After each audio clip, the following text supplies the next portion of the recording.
গাজায় চলমান সংঘাতের মধ্যে একাধিকবার যুদ্ধবিরতির ঘোষণা এলেও বাস্তবে শান্তির কোনো ছায়াই দেখা যাচ্ছে না। আন্তর্জাতিক সম্প্রদায়ের আহ্বান উপেক্ষা করে ইসরায়েল মাত্র কয়েক সপ্তাহের মধ্যেই ৮০ বার যুদ্ধবিরতি লঙ্ঘন করেছে, এমন তথ্য প্রকাশ করেছে বিভিন্ন মানবাধিকার সংস্থা ও আন্তর্জাতিক গণমাধ্যম।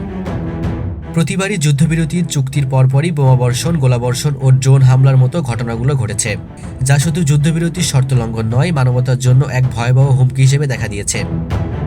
গাজার বিভিন্ন স্থানে বেসামরিক জনগণের ওপর এসব হামলার কারণে হাজারো নিরীহ মানুষ প্রাণ হারাচ্ছে।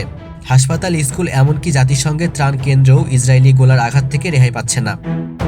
আন্তর্জাতিক সম্প্রদায় স্পষ্টভাবে বলেছে, ইসরায়েলি যুদ্ধবিরতি মানার প্রতিশ্রুতি দিয়ে প্রতিবারই তা ভঙ্গ করেছে, যা আন্তর্জাতিক আইনের সুস্পষ্ট লঙ্ঘন।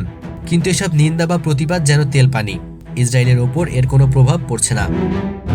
জাতিসংঘের তথ্যমতে সাম্প্রতিক যুদ্ধবিরতি লঙ্ঘনের ঘটনায় গাজায় শিশু ও নারীদের ক্ষয়ক্ষতি ভয়াবহ মাত্রায় পৌঁছেছে।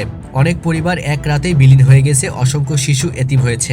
গাজার হাসপাতালগুলো এখনও আহতদের চিৎকারে ভরে আছে, অথচ চিকিৎসা সরঞ্জাম ও বিদ্যুৎ সংকটে পরিস্থিতি আরও নাজুক হয়ে পড়েছে।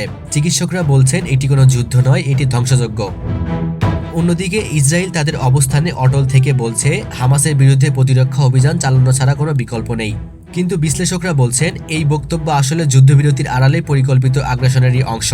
প্রতিবারই ইসরায়েল কোনো না কোনো অজুহাতে বোমাবর্ষণ শুরু করে, আর তার পরিণতি ভোগ করে গাজার সাধারণ মানুষ। আন্তর্জাতিক মানবাধিকার সংগঠন অ্যামনেস্টি ইন্টারন্যাশনাল ও হিউম্যান রাইটস ওয়াচ ইসরায়েলের এসব কর্মকাণ্ডকে যুদ্ধাপরাধ হিসেবে আখ্যা দিয়েছে। তাদের মদদেই কি ইসরায়েল এমন বেপরোয়া হয়ে উঠেছে? ৮০ বার যুদ্ধবিরতি লঙ্ঘন শুধু একটি সংখ্যা নয়, এটি মানবতার ওপর ৮০টি আঘাতের প্রতীক। গাজায় নিরপরাধ শিশু, নারী ও বৃদ্ধদের ওপর প্রতিটি বোমা নিক্ষেপ বিশ্ববিবেককে প্রশ্নের মুখে ফেলেছে। যতদিন পর্যন্ত আন্তর্জাতিক সম্প্রদায়ের সত্যিকার অর্থে ন্যায় বিচারের পক্ষে দাঁড়াবে না, ততদিন গাজায় শান্তি আসবে না, বরং প্রতিটি যুদ্ধবিরতি আরও এক নতুন রক্তপাতের সূচনা মাত্র।